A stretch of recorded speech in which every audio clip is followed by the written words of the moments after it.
أهلا بكم في حلقة جديدة من حلقات حياة مهاجر بأمريكا. ما زلنا في موضوع التخارج أو الخروج على المعاش في سن 62. بتجيلي أسئلة كتير جدا عن نفس الموضوع. والحقيقة يعني أنا لقيت نفسي في جانب أنا ما غطيتوش في الموضوع دوت، النهاردة هنتكلم عليه. ناس كتير بتقول إن هو لما تطلع على 62، زي ما انتوا عارفين لما تطلع على 62 وتشتغل بيسمحوا لك ان انت تشتغل لحد مبلغ $24,480، وبعد كده تبدأ ياخدوا منك عن كل $2 تكسبوا $1. طيب ازاي هم هياخدوا $1 دوت؟ الحقيقة هم فلنفرض ان انت عديت ال24,000 وعملت مثلا 40,000 مثلا، ياخدوا الفرق بين ال40,000 وال24,000، والفرق دوت يقسموه على 2، يعني كل 2 دول هياخدوا $1، يعني انت هياخدوا منك 50% منه.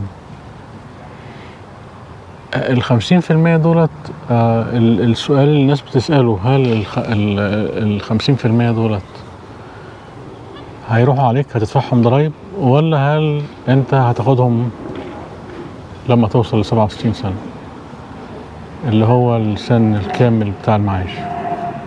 في ناس يعني اختلفوا في الموضوع. ناس قالت لما توصل لسن 67 هتاخد الشيك ده، تاخد شيك مجمع بكل المبالغ اللي اتخصمت منك، وده كلام مش صح. وفي ناس قالت ان انت مش هتاخد اي حاجة. الحقيقة لا ده صح ولا ده صح. زي ما انتوا عارفين هنا موضوع السوشيال سيكيورتي ده موضوع شائك جدا، وفي عليه مشاكل كتير دلوقتي. بيقولوا الاموال قلت قوي اللي موجودة في الصندوق، وفي اجيال ممكن ما تلحقش انها تاخد معاش.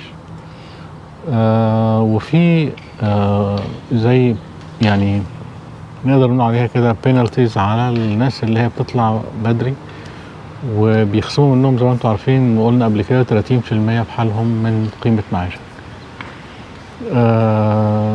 فهو مش بيشجعك ان انت تخرج بدري وبعدين تشتغل، يعني تاخد من المعاش، تاخد من السوشيال سيكيورتي فلوس وترجع تشتغل تاني وتاخد الفلوس ديت اللي يخصموه منك، واخر المدة بتاعتك او اخر ال67 سنة بتوعك لما توصل لهم يروحوا دافعين لك المبلغ ده بشيك مجمع. طبعا الكلام ده ما يحصلش يعني في امريكا خالص الكلام ده.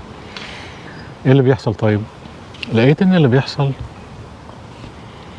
هو ان فلنفرض مثلا ان انت كل سنة لقوك بتعمل مبلغ زيادة بيوازي مثلا كل سنة عملت ما يعادل 3 شهور معاش.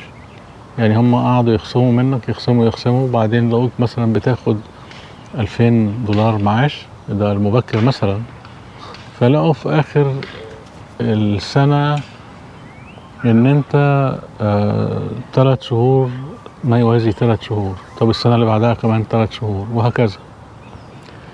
فيفضلوا يحسبوا من 62 ل67. فلنفرض ان انت عملت مثلا 12 شهر او عملت 10 شهور زيادة هم خصموهم منك، بيقوموا مجدولين تاني وحاسبين الحسبة من اول وجديد تاني. فبدل ما تكون او بدل الحساب ما هيكون على 62 سنة هيخلوه 62 و8 شهور، 62 و10 شهور، زي ما يطلع بقى اللي هم خدوه منك، او مثلا 63 سنة، لان لقوك ان انت اتخصم منك 12 شهر بحالهم، فيبقى كأنك طلعت على المعاش في سن 63. يروحوا عاملين حسبة تانية ويزودوا قيمة معاشك بالمبلغ ده وتاخده مدى الحياة. يعني فلنفرض كنت بتاخد 2000 زي ما قلنا، هيبقوا مثلا بعد الحسبة دي مثلا 2500، مثلا 2300، زي ما يكون. ال 2300 بقى دول الزيادة دي تستمر معاك مدى الحياة. لكن هيدوك مثلا مثلا انت خصموا منك 10,000 عاملين لك شيك مجمع مديهم لك؟ لا، مش هيحصل الكلام ده، مش مظبوط. يعني انا بقالي يومين ادور على الاجابة دي، لان الناس مصرة ان انت هتاخدهم في شيك مجمع. انا ما لقيتش الشيك المجمع ده خالص. انا كل اللي لقيته هي اعادة جدولة او حسبة المعاش من اول وجديد، وزي ما قلت لكم كده اهو اللي بيعملوه زي ما انا قلته كده. وبتاخد يروحوا مقسمين المبلغ كده ويدوك كل شهر جزء زيادة ويستمر معاك مدى الحياة. وجدوى هذا الموضوع بقى في يعني العمر، ربنا يديكوا طولة العمر والصحة، يعني ان انت هتعيش قد ايه فهتصرف المبلغ ده قد ايه. في ناس بتفكر في موضوع ال 62 سنة عشان نفسهم يرجعوا بلادهم وياخدوا المعاش يستفيدوا بيه في بلادهم يعني. يعني طبعا لان الغربة صعبة والناس بتكون عاشت وعانت وشافت كتير، بغض النظر عن الغطاء الخارجي اللي السوشيال ميديا بتوضحه، لكن طبعا الغربة بتبقى صعبة. ناس كتير بتبقى نفسها تطلع 62 وتروح بقى تكمل بقية حياتها تعيش في سلام الكام سنة بفضل الله، لكن هم برضه عارفين الكلام ده، عشان كده بيخصموا مبلغ كبير من المعاش، 30% جزء كبير. وخصوصا ده هيبقى مبلغ كبير بالنسبة للناس اللي هي جاية كبيرة، لأن اللي جاي كبير في السن ما بيبقاش معاشه كويس خالص، يعني معاشه صغير. فلنفرض واحد معاشه 1000 يخصموا منه 30%، يعني هياخد معاش $700 بس.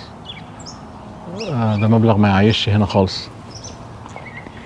وزي ما قلت كده حالة السؤال دوت ان هو عايز يشتغل هنا شوية والفلوس الزيادة دي اللي هيخصموها منه هيرجع هو تاني يقبضها كشيك مجمع. ده مش مظبوط، مش كلام مش صح. في ناس هتسألني طب هم هيعرفوا ازاي اشتغلت بكام والحاجات دي؟ هم طبعا ما فيش حاجة بتخفى عليهم، وانت بتقدم الاقرار الضريبي في اخر السنة او بتحسب ضرايبك في اخر السنة.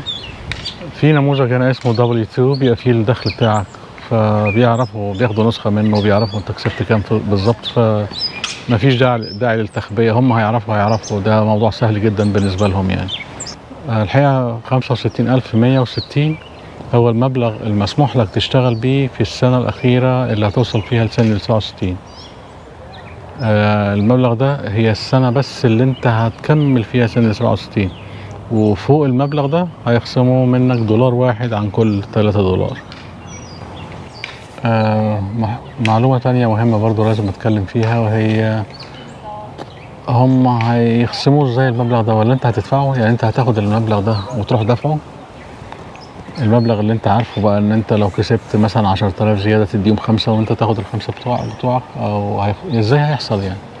الحقيقة زي ما قلت لكم ان هو من نموذج ال W2 اللي هو اللي هيبان فيه دخلك طول السنة. هم بيعرفوا، فهيروحوا حاسبين كده حسبة حلوة، فيلاقوك مثلا انت اشتغلت او عملت فلوس زيادة بما يعادل مثلا 3 شهور. يروحوا ماسكين ال3 شهور دولت خصمينهم منك في صورة انقطاع معاش، يعني هو هيروح قاطع معاشك 3 شهور، ولو طلع المبلغ دوت مثلا 3 شهور ونص يروح خصم منك او ما يدفعلكش معاش 4 شهور. هيرد لك الفرق بعد كده، اللي هو مثلا انت المفروض 3 شهور ونص ما يعادل 3 شهور ونص، هيدفع لك النص شهر في وقت لاحق، لكن 4 شهور مش هتاخد معاش. لما يتأكد ويحسب حسبته ويعرف ان انت اشتغلت بمبلغ اكبر مش هيدفع لك معاش. حسب بقى المدة. افرض انت اشتغلت بما يوازي، يعني انت لو مثلا معاشك $1000 اشتغلت فوق ال 24,480 مثلا 6000 جنيه زيادة، $6000 زيادة، هيروح مش مديك معاش لمدة 6 شهور. فلازم تبقى عارف الجوانب ديت وانت بتخطو الخطوة ديت او خطوة ال 62، لان هي مش سهلة الا اذا انت كنت حاسب بقى مصاريفك وحاسب ان انت هيطلع لك قرشين من المعاش وهتشتغل ب 24,480 وتروح واقف لغاية كده وتقدر تمشي بيهم حالك او تمشي بيهم بيتك، اوكي. لكن لو المبلغ اللي انت حسبته ده، لان هم بيبداوا يبعتوا لك انت هتاخد معاش كام، يعني قبل ما توصل لسن ال 62 بتبدا السوشيال سيكوريتي تبعت لك جواب كده كل سنه تقول لك انت لو طلعت على 62 هتاخد قد كده. زائد انت عارف بقى الجزء التاني بتاع ال 24,000، فتحط ده على ده وتشوف هتقدر تعيش بيهم ولا لا. يبقى هتشتغل وتعرف قد ايه كام يوم هتشتغل عشان تجيب ال 24,000 في السنه، وعشان لو انت زدت هياخدوه منك. زي ما أنا قلت لكم. بس دي كانت كل الجوانب المتعلقة بموضوع التخارج على سن 62، وموضوع انك تشتغل بعد ما تاخد معاش على سن 62، وموضوع الخصومات، وموضوع الشيك المجمع اللي هو ملوش اساس من الصحة. ارجو تكونوا استفدتوا من الحلقة دي. اشكركم والقاكم الحلقة القادمة ان شاء الله.